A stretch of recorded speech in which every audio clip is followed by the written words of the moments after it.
ونستغفره ونؤمن به ونتوكل عليه ونعوذ بالله من شرور أنفسنا ومن سيئات أعمالنا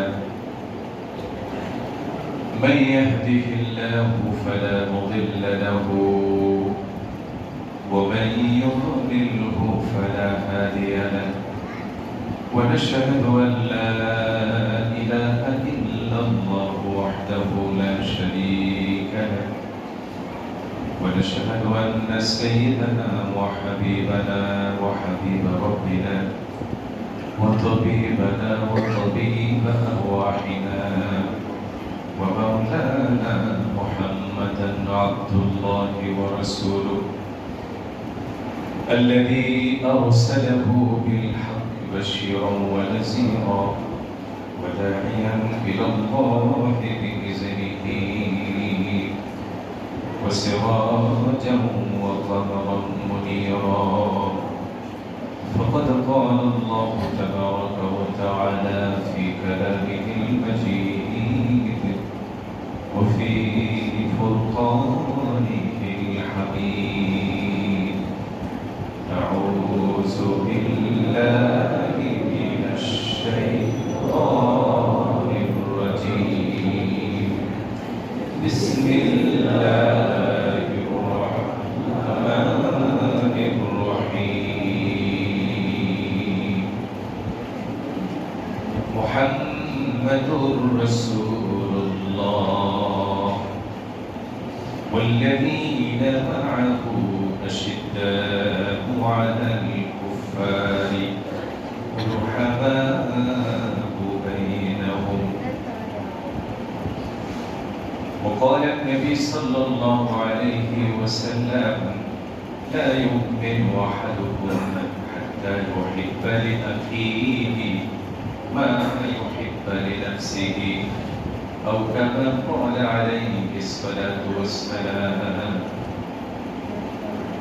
وقال تعالى في شان حبيبه ومحبوبه ومعشوقه آمرا ومخبرا إن الله وملائكته يصلون على النبي يا أيها الذين آمنوا صلوا عليه وسلموا تسليما اللهم صل على مولانا محمد وعلى آل سيدنا مولانا محمد بلغ الهدى بكماله كشف الدجى بجماله حسنة جميع خصاله صلوا عليه وآله সম্মানিত উপস্থিতি মহান আল্লাহ তাআলার দরবারে শুকরিয়া আদায় করছি আল্লাহ তাআলা আমাদেরকে জুমার সালাত আদায়ের উদ্দেশ্যে সুস্থ দেহ এবং সুন্দর মন নিয়ে পৃথিবীর সবচেয়ে পবিত্রতম জায়গা আল্লাহ তাআলার ঘর মসজিদে এসে নিজেদের আসন সুনিশ্চিত করার তৌফিক দান করেছেন। আমরা সকলে খুশি হয়ে বলছি আলহামদুলিল্লাহ। প্রিয় উপস্থিতি, আজ 6 ডিসেম্বর 2024। এই ডিসেম্বর মাস আমাদের বাংলাদেশি নাগরিকদের জন্য একটি ঐতিহাসিক মাস নিঃসন্দেহে, কারণ এ মাসে আমরা দীর্ঘ শোষণ এবং নিপীড়নের পর, বৈষম্যের পর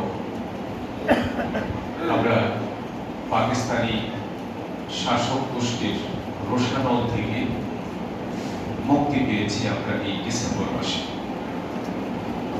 পাকিস্তানি শাসক গোষ্ঠীর কাছ থেকে মুক্তি পেলেও, যদিও আমাদের দেশে এতদিন ধরে এই মাসটাকে বিজয়ের মাস বলা হয়, এ ব্যাপারে আমার ব্যক্তিগত কিছু ভিন্নতা রয়েছে। আমি একটু ভিন্ন মত পোষণ করি। আপনার সাথে, আপনার চিন্তার সাথে আমার চিন্তার কিছুটা বৈসাদৃশ্য থাকতেই পারে, কারণ মানুষকে আল্লাহ তাআলা সৃষ্টি করেছেন, মানুষের মধ্যে এই বৈচিত্র্যময় বিশ্বাস, চিন্তার ভিন্নতা থাকবেই, এবং এই বৈচিত্র্যের মাঝেই আমরা ঐক্য এবং সম্প্রীতি খুঁজে বেড়াই।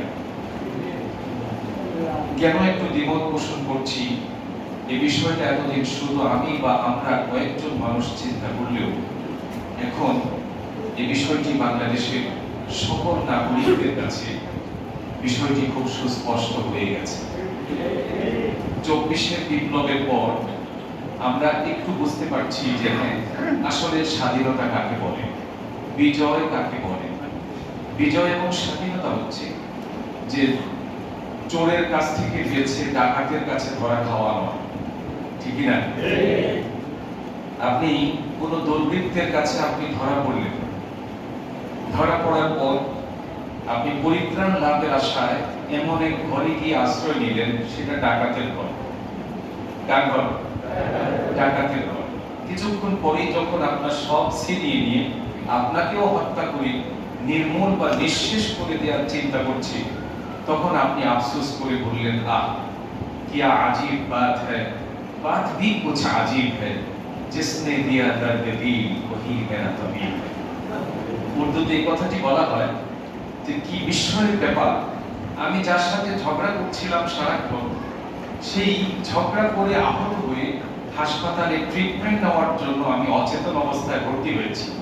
আমার শুভাকাঙ্ক্ষীরা সেখানে নিয়ে ভর্তি করেছে আমাকে, কিন্তু চোখ খুলে দেখি সেই ব্যক্তি আমার ডাক্তার, যার সাথে আমি ঝগড়া করেছি, যার সাথে আমি ঝগড়া করেছি। ওই রোগীর অবস্থা কি ভালো বলেন? যে আপনাকে নির্মূল করার জন্য, ধ্বংস করার জন্য, আপনাকে নিঃশেষ করে দেওয়ার জন্য শেষ আঘাতটি করে আপনাকে হাসপাতালে পাঠিয়েছে, আপনি চোখ খুলে দেখলেন উনি আপনার অপারেশন করবেন। তাহলে রোগীর অবস্থা, মানসিক অবস্থা কত ভয়ঙ্কর। ঠিক ওই সময় রোগীর অবস্থা যতটা ভয়ঙ্কর, তার মানসিক অবস্থা যেমন।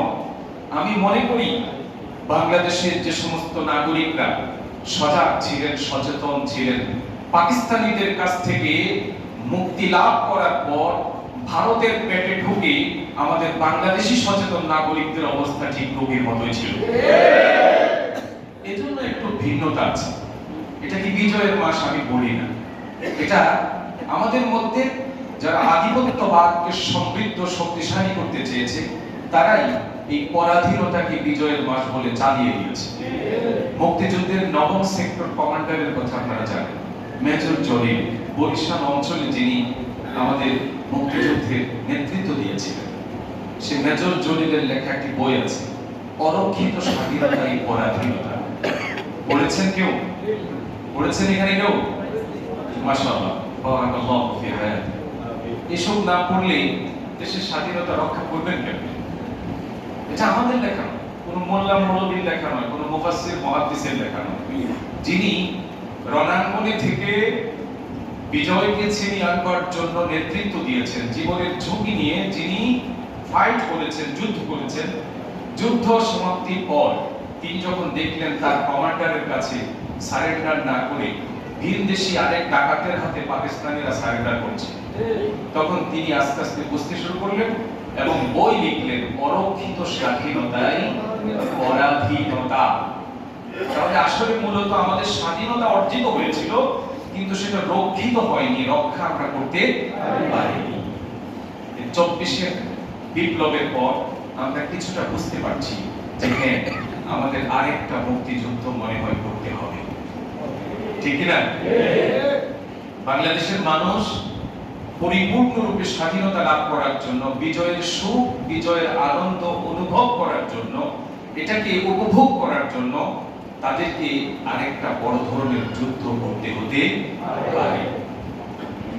আমাদের প্রিয় নবী তো সেই 1400 বছর আগে সতর্ক করে দিয়ে আমাদেরকে বলেছিলেন, গজওয়ায়ে হিন্দের জন্য তোমরা প্রস্তুতি নাও। কিসের জন্য? শব্দটা আমার সাথে বলেন, গজওয়ায়ে হিন্দ। আপনারা এটা লিখে যদি গুগলে সার্চ দেন, বা অনেক অ্যাপস আছে এখন, এটা গজওয়ায়ে হিন্দ লিখে ক্লিক করলে দেখবেন রাসূলের সব কথাগুলো আপনার চোখের সামনে এটা উঠে আসবে।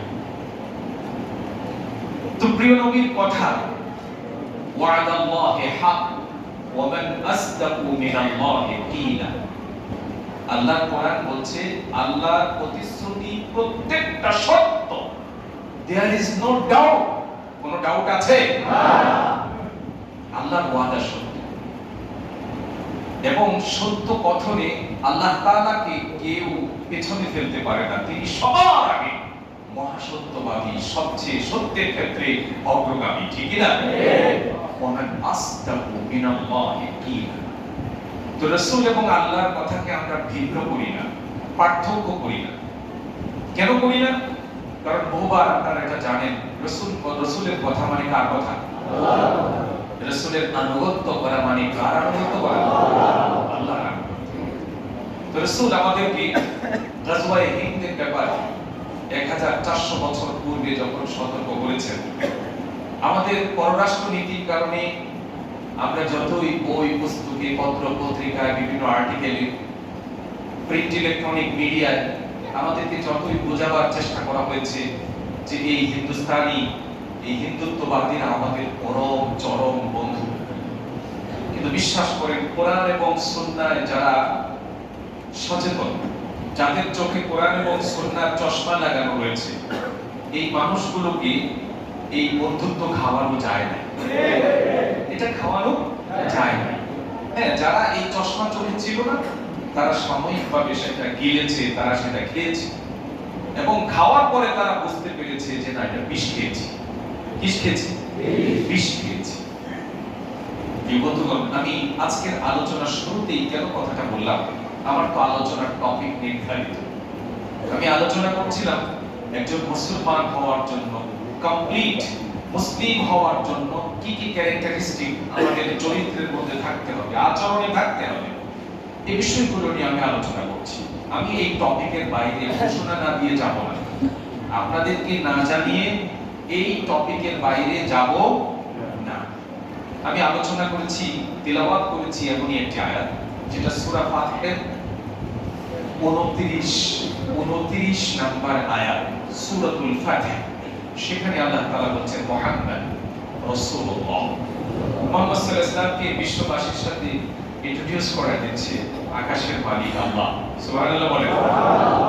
তিনি বলছেন মুহাম্মদ তিনি সাধারণ কোনো মানুষ নন, তিনি রাসূলুল্লাহ, তিনি আল্লাহর বার্তাবাহক, মেসেঞ্জার অফ আল্লাহ, আল্লাহ তাআলার মেসেঞ্জার।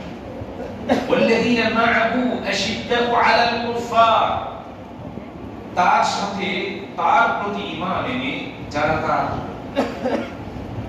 সহকর্মী হয়েছে, সাহাবী হয়েছে, তার প্রতি যারা ঈমান এনেছে, তাদের একটা ক্যারেক্টারিস্টিক আল্লাহ নিজেই বর্ণনা করছেন, সেটা হচ্ছে আশিদ্দাউ আলাল কুফার।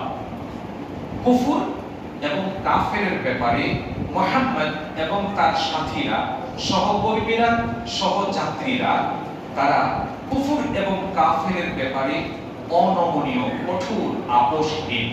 সুবহানাল্লাহ বলেন। এই বৈশিষ্ট্য কি আমি বর্ণনা করছি না আল্লাহ করছেন? সূরাতুল ফাতিহা আয়াত নাম্বার 29 এবং এটাকে সূরা ফাতিহার শেষ আয়াতও বলতে পারেন। সূরা ফাতিহার শেষ আয়াত, এরপরে শুরু হয়েছে সূরাতুল হুজুরাত। সূরাতুল হুজুরাত আল্লাহ বলছেন মুহাম্মদ এবং তার সাথীরা কুফর এবং কাফেরের ব্যাপারে, শিরক এবং মুশরিকদের ব্যাপারে তারা অনমনীয়, কঠোর, আপোষহীন, কোন অবস্থাতেই এই ইস্যুতে তারা পরিস্থিতি যাই হোক না কেন, যেদিকেই যাক না কেন, কুফর আর কাফেরের ব্যাপারে, শিরক আর মুশরিকদের ব্যাপারে তারা কখনো আপোষহীন নয়, নমনীয় হয় না। এরপরে আল্লাহ রাব্বুল আলামিন আর একটা বৈশিষ্ট্য বর্ণনা করে বলেছেন আশিদ্দাতু আলাল কুফার রুহামাউ বাইনাহুম। কুফর আর কাফেরের ব্যাপারে, শিরক আর মুশরিকের ব্যাপারে মুসলমান যতটা অনমনীয়, আপোষহীন, কঠোর, ঠিক তার বিপরীত নিজেদের মধ্যে মতভেদের ব্যাপারে তারা খুব পরস্পর সহানুভূতিশীল, পরস্পর দয়া পরবশ, একজনের দুঃখকে, একজনের কষ্টকে তারা হৃদয়ে এতটা অনুভব করেন যেন এটা তারই কষ্ট। একজনের হাত কাটা গেলে সে এমন ভাবে করে ওঠে যেন তারই হাতটা কাটা গেছে। আল্লাহু আকবার বলেন। এই বৈশিষ্ট্যগুলো যদি কোনো চরিত্রে না থাকে তাহলে আপনি তো আল্লাহর কাছে মুসলিম হিসাবে, পূর্ণাঙ্গ মুসলমান হিসাবে নিজেকে প্লেস করতে পারবেন না। যদি এটা অনুভূত না হয়, কাফের কুফরের ব্যাপারে যদি কঠোরতা হৃদয়ে অনুভূত না হয়, তাহলে বুঝতে হবে আমার কোথাও না কোথাও গলতি আছে, ত্রুটি আছে। আমি পূর্ণাঙ্গ মুসলমানের বৈশিষ্ট্য অ্যাচিভ করতে পারি নাই। এ কারণে আমার কাছে কাফেরদের জন্য এত ভালোবাসা, এত মায়া লাগে, আর মুমিনদেরকে শত্রু ভাব আছে না আমাদের দেশে? কি একটি বিব্রতকর, কি একটি শ্বাসরুদ্ধকর পরিস্থিতির মধ্য দিয়ে এই বাংলাদেশের মুসলমানদের 54 বছর গিয়েছে। কি পরিস্থিতি আমরা একাই মোকাবেলা করেছি। আমাদেরকে সমাজ থেকে, দেশ থেকে, জাতি থেকে, আমাদের জনগণ থেকে বিচ্ছিন্ন করে এই দেশকে গ্রাস করার জন্য আমাদেরকে টার্গেট করে করে আমাদেরকে কলঙ্কিত করার চেষ্টা করা হয়েছে। বলা হয়েছে আলেমরা পশ্চাৎপদ, আমরা নাকি পিছিয়ে পড়া জাতি, আমরা প্রগতি বিরোধী, আমরা মৌলবাদী, সাম্প্রদায়িক, জঙ্গি, সন্ত্রাসী, রক্ত পিপাসু। এসব উপাধি আমাদের আর্টিকেলগুলোতে আপনারা পড়েন নাই? আমি আমার ব্যাপারে যত কথা পেপার পত্রিকায়, বই পুস্তকে, টেলিভিশনের, প্রিন্ট, ইলেকট্রনিক মিডিয়ায় এই টুপিওয়ালাদের ব্যাপারে যে ধরনের অপবাদ, অপপ্রচার চালানো হয়েছে, এগুলোকে একসাথে করে আমি বলে ফেলেছি। পশ্চাৎপদ, প্রগতি বিরোধী, মৌলবাদী, সাম্প্রদায়িক, রক্ত পিপাসু, হিংস্র, এমন ভাবে উপস্থাপন করা হয়েছে যে মানুষটা একটা মশা মারতে সময় চিন্তা করে জীবনে একটা পাখি শিকার করার তার কোনো ইতিহাস নাই। সেই মানুষটাকে বানানো হয়েছে হাজার হাজার মানুষের বলি। কে বানিয়েছে? আমাদের প্রতিপক্ষ, যারা এই দেশটাকে গ্রাস করার ক্ষেত্রে আলেম ওলামাদেরকে অন্তরায় মনে করেছে। এজন্য আমি মাঝে মধ্যে বলেছি যে আপনি শয়তান চেনেন না চেনেন, আপনাকে কিন্তু শয়তান চেনে। আপনি শয়তান চেনেন না, কিন্তু শয়তান আপনাকে ঠিকই চেনে। এবং আপনি কোন ধরনের মানুষ, আপনাকে কিভাবে বিব্রত করা যায়, বিভ্রান্ত করা যায়, হেদায়েতের পথ থেকে বিচ্যুত করা যায়, শয়তান সেই আকৃতি, সেই সূরত ধরেই আপনার সামনে উপস্থিত হয়েছে।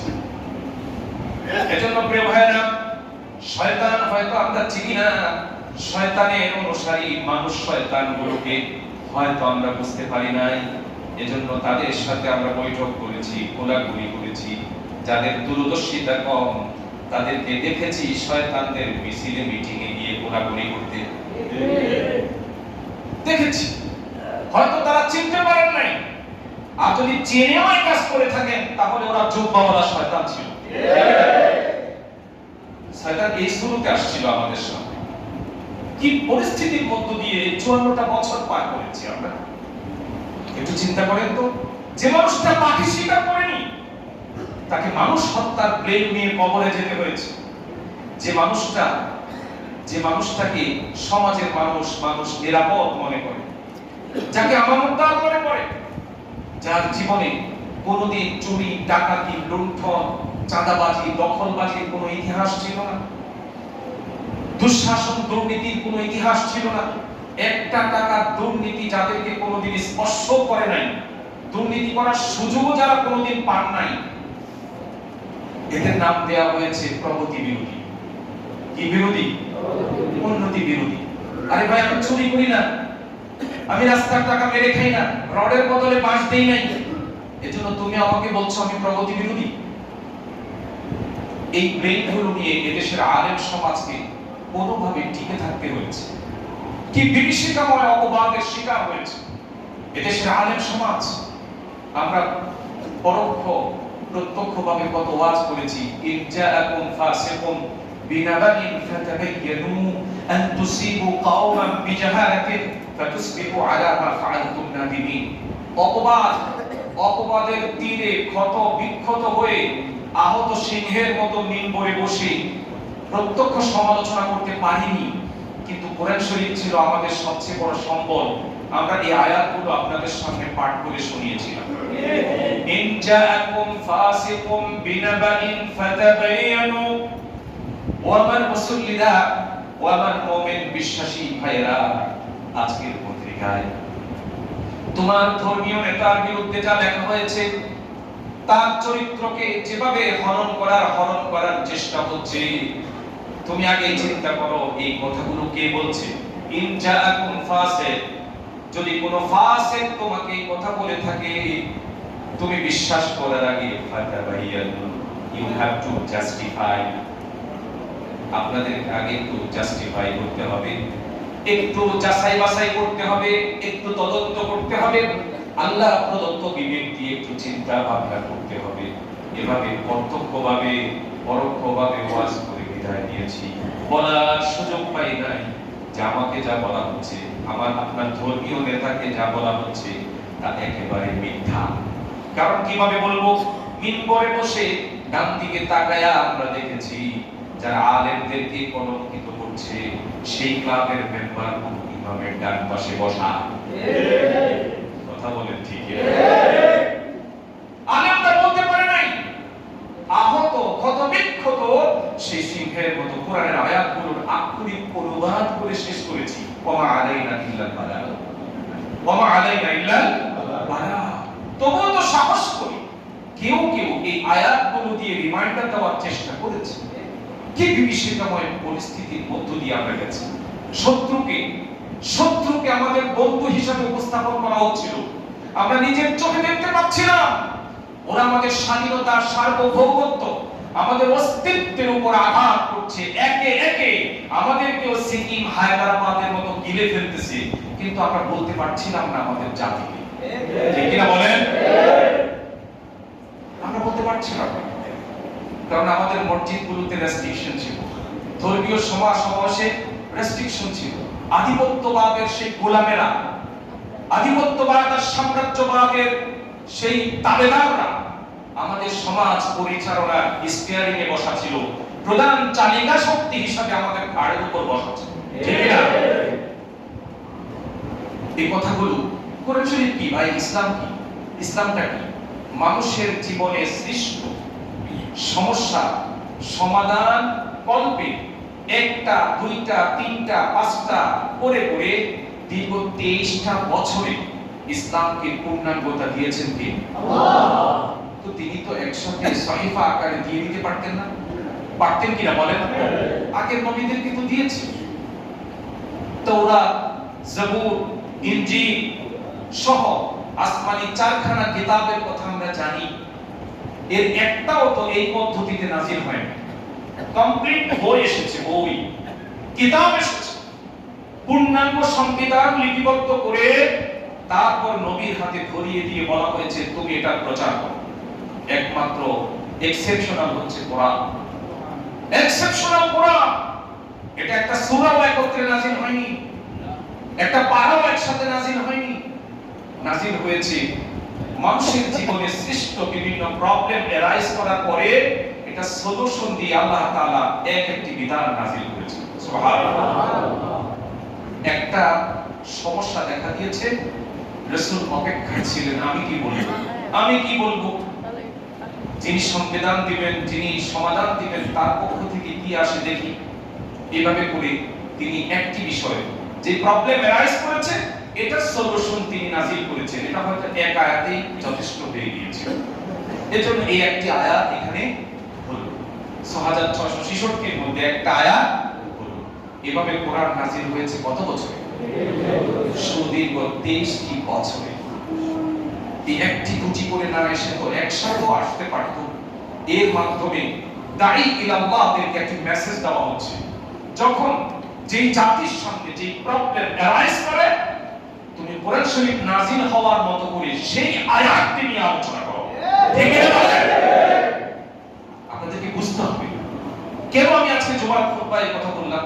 মুহাম্মাদুর রাসূলুল্লাহ ওয়াল্লাযীনা মা'আহু আশিদ্দাউ আলাল কুফফার রুহামাউ বাইনাহুম।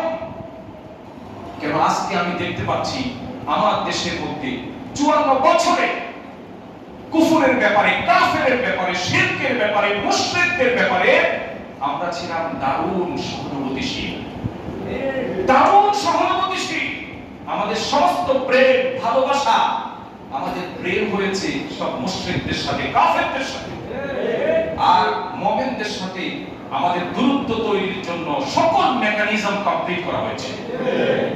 আজকে সেই ওয়াজ খুব দরকার হয়ে পড়েছে, সেই কোয়ালিটি আজকে ওয়াজ করা খুব দরকার হয়ে পড়েছে। আমি বিশ্বাস করি আজকে এই আয়াত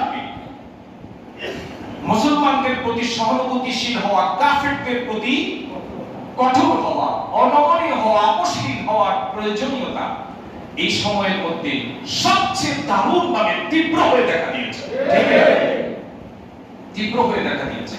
আমরা যদি এই বিজয়ের মাসে সত্যি বিজয় লাভ করতে পারতাম, শুধু পাকিস্তানি হানাদারদের বিরুদ্ধে, হানাদারদের কবল থেকে দেশকে মুক্ত না করে যদি সমস্ত ইসলাম বিদ্বেষী হানাদার থেকে এই দেশকে মুক্ত করে সত্যিকারের বিজয় অর্জন করতে পারতাম, তাহলে আজকের এই 4 মাসে যেমন মেসেজের পরে পাল্টা মেসেজ দিতে 1 মিনিট দেরি হয় না, 54 বছরে যদি এই কালচার প্র্যাকটিস করা হতো, আল্লাহর কসম বাংলাদেশ বহু আগে মালয়েশিয়াকে ছাড়ায় যেত।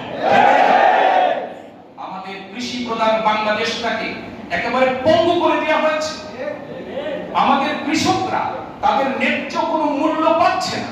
আমাদের কোন এন্টারপ্রেনার, কোন শিল্প উদ্যোক্তা একটা শিল্প কারখানা দিয়ে 6 মাস এটাকে রক্ষা করতে পারছে না। আমাদের হালাল সাবানের কথা আপনাদের মনে আছে, অ্যারোমেটিক হালাল সাবান,